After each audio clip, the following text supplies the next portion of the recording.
Hi everyone, today we're going to be talking about Unit 6.4, Heat Capacity and Calorimetry. So since we're not able to directly measure the enthalpy, right, enthalpy being, as a reminder, delta H, we can't directly measure this. We need to use different techniques. And one technique that we use is called calorimetry. And basically, this is a device used to measure heat flow. We call the device a calorimeter. This is not to be confused with a colorimeter, which is a spectrophotometer, which we were using in our previous labs. But a calorimeter basically works by inserting a thermometer inside of some sort of an insulated device. Typically what you'll use in our labs and what we'll be using ourselves are two styrofoam cups. So you have one cup here, another cup here, and there's a little bit of space in between them. Inside the inside cup, you'll have this little reaction mixture. You'll have something that stirs this reaction, and so this is basically just going to go around this way. And then you can measure the temperature of the water. And essentially, if you have some sort of a object in there that's really hot or a reaction that's happening, you can measure that temperature isolated from the rest of the environment in order to figure out what kind of heat transfer is happening. So calorimeters are designed to be an isolated system. Now, as a reminder, an isolated system is one where heat and mass do not transfer to your surroundings. And so a calorimeter like this one is called a bomb calorimeter. In here, you have some sort of a reaction chamber. Here's your sample. This is insulated right here. This is what's known as the bomb or the reaction chamber. This is nestled inside of this water right here. And so as this reaction is happening, it's going to heat up this system. And so your actual bomb, right, this right here, is a closed system, right? Because you can't transfer mass between the water and the actual reaction, but the heat can transfer outside.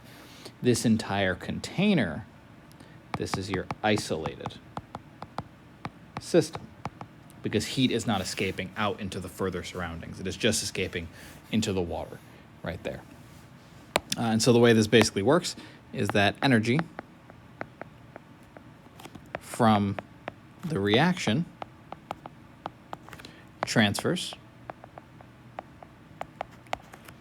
to the water.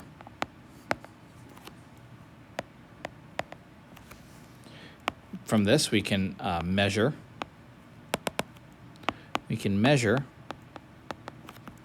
the amount of energy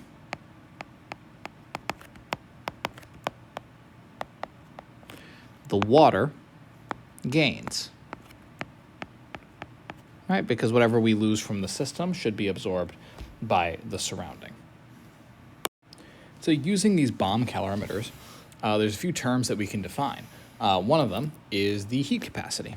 So the heat capacity of a substance is the amount of energy required to raise the temperature of whatever substance you're measuring of a substance by 1 Kelvin, which is also, of course, equal to 1 degree Celsius. And that is known as its heat capacity. And so the amount of energy that you need to raise any sort of substance by 1 Kelvin or 1 degree Celsius is its heat capacity. A related term is that if the amount of substance is 1 gram, then this is known as the specific heat. of the substance. Now, if the amount of substance is 1 mole, then this is the molar heat capacity. So what this means is if a substance has a really high heat capacity, it can absorb a lot of energy before the temperature changes. Right? And so it's basically a measurement of how much energy something can absorb. Really high heat capacity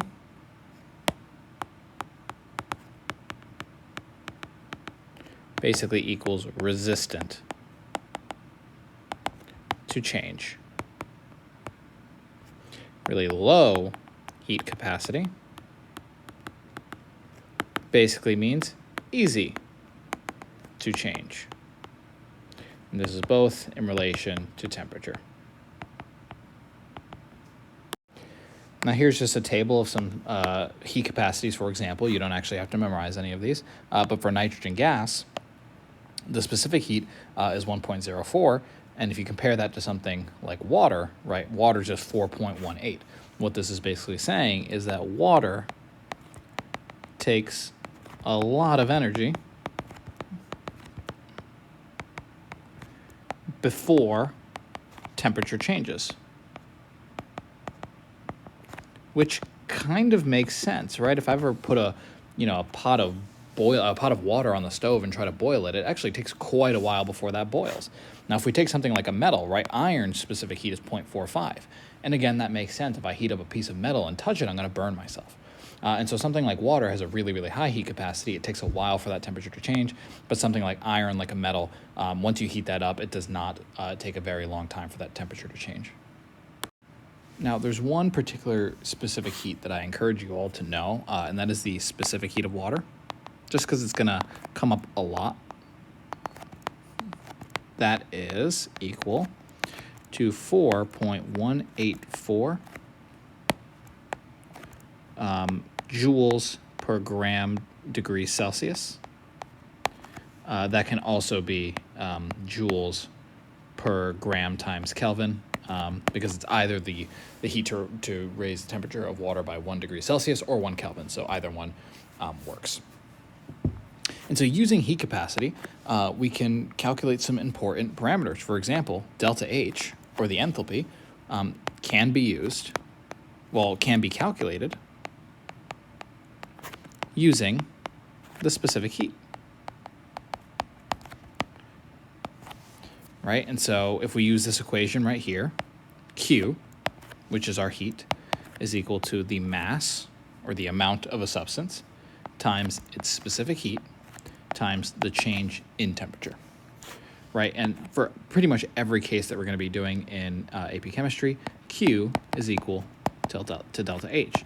So therefore, delta H is equal to MC delta T, where M equals mass, C is your specific heat, and delta T is your change in temperature. Now, I caution all of us to be careful, right? There's a lot of different units flying around here, and so we've got to make sure we're working the same units. Generally, for mass, you'll see this in grams. You can also see kilograms. For specific heat, this can be in joules over grams times degrees Celsius. It can also be in joules over grams times Kelvin. It can be joules over kilograms times degrees Celsius. It can also be joules over kilograms times Kelvin. You just got to watch for what the actual question is asking you. And for delta T, that can either be in degrees Celsius or in Kelvin. Right? It's these should have a units. It should be degrees Celsius or Kelvin. Now, one thing that we had said in a previous topic is that the heat lost by a substance is equal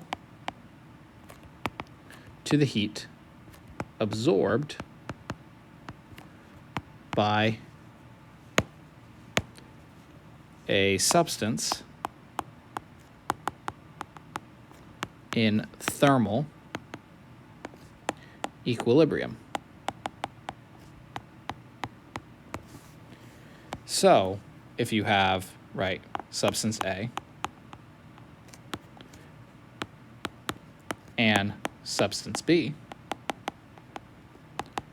we can relate the amount of heat lost by one to the other.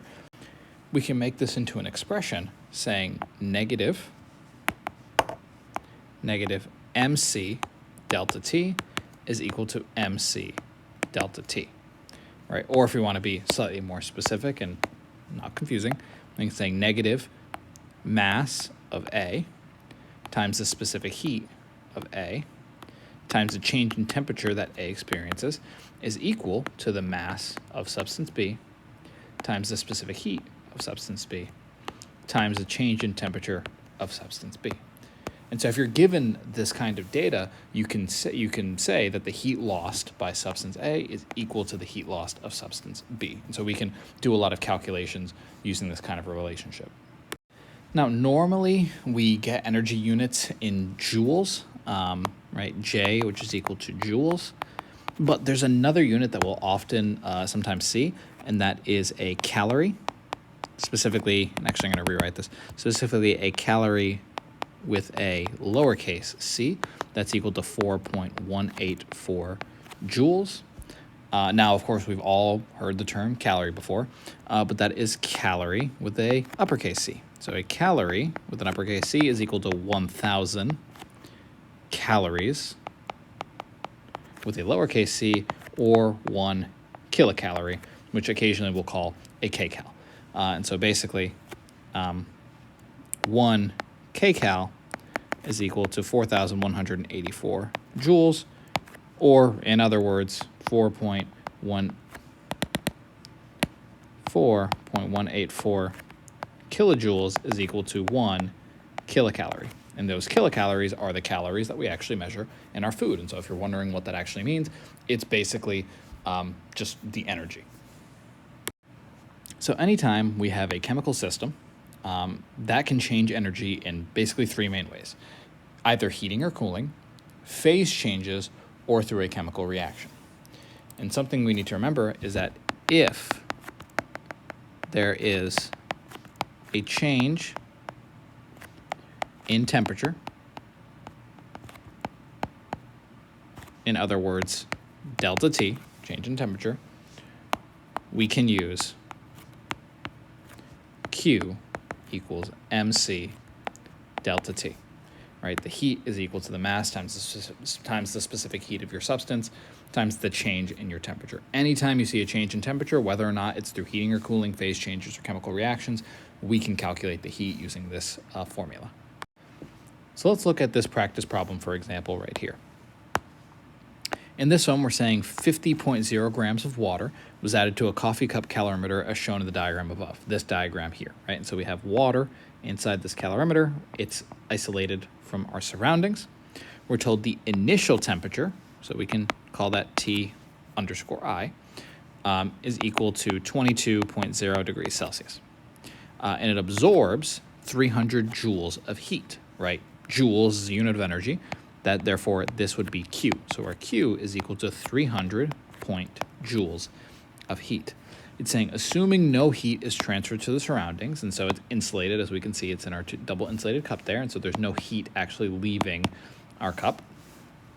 Which of the following is the approximate temperature of the water after thermal equilibrium was reached? And again, we're told we assume that the specific heat is 4.2 joules per gram times Kelvin, or right, this is equal to 4.2 joules over gram times degrees Celsius, because those are equivalent in this case. Since our temperature is changing in this problem here, we can use Q equals MC delta T. We know Q, we know M, and we know C. We can figure out delta T. If we're asked for the final temperature, right? We know the initial temperature, so from that we can use the change in temperature to find what our final temperature at thermal equilibrium would be. And so all we need to do is rearrange this to solve for delta T. Delta T is equal to Q over MC. Therefore, delta T is going to equal 300 joules divided by 50.0 grams times the specific heat, which is 4.2 joules per gram times degrees Celsius. If we do that, we get delta T is equal to 1.4 degrees Celsius.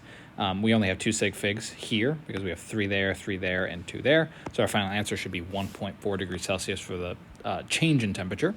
We're interested in the temperature after thermal equilibrium was reached. And so if we do delta T is equal to our final temperature minus where we started, our initial temperature, we can find TF. So final temperature is just equal to delta T plus your initial temperature. That's going to equal 1.4 degrees Celsius plus 22.0 degrees Celsius. And this is going to be 23.4 degrees Celsius, or D. We'll do a little bit more practice in class, but for now, that's all. Thanks, guys.